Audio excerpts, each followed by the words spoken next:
तर हे विकायचा कुठं मोठा प्रश्न होता. नंतर आम्हाला शिवरामजी घोडके बीडचे बळराजा कृषी विज्ञान मंडळ त्यांनी आम्हाला पहिल्यापासून सहकार्य केलं आजपर्यंत.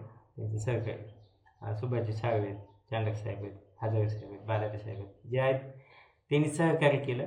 आणि आम्ही त्यांनी सांगितलं की ही जे काय माल आहे का तुम्ही सेंद्रिय केला पण आपल्या मार्केटला जर विकलं हे कवडी मोल विकणार, मग ह्याचे तुम्ही बाय प्रोडक्ट बनवा. ते कसे बनवायचे ते पण माहिती नव्हतं. मग त्यांनी आयडिया दिली की ह्याच्यापासून तुम्ही खपली गहू केला तर मग त्याच्यापासून शेवई बनवा, रवा बनवा, भरडा बनवा, हे असे प्रोडक्ट बनवा आणि तुम्ही मुंबईला घेऊन चला. आता मुंबईला जायला सुद्धा आमच्याकडे पैसे नव्हते. मग त्यांनी गाडी दिली. गाडी तिथे गेलो, मुंबईला गेलो. तर मुंबईला ज्यावेळेस आम्ही 3 वाजता नाम फाउंडेशन आम्ही तिथे भरलं होतं एक्झिबिशन. तर तिथं विकायचं कसं ते सुद्धा माहिती नव्हतं. आम्ही आपलं तराजू घेऊन गेलो. आता मुंबईचे लोक ते रविवारच होता, गावदेवी मैदानला ठाण्यामध्ये ते मोठं एक्झिबिशन होतं. मग त्यावेळेस लोक असे बाहेर फिरायला यायचे. त्यावेळेस पैसे घेऊन काय येत नव्हते असे, म्हणजे साधारण ह्याला 10 वर्ष.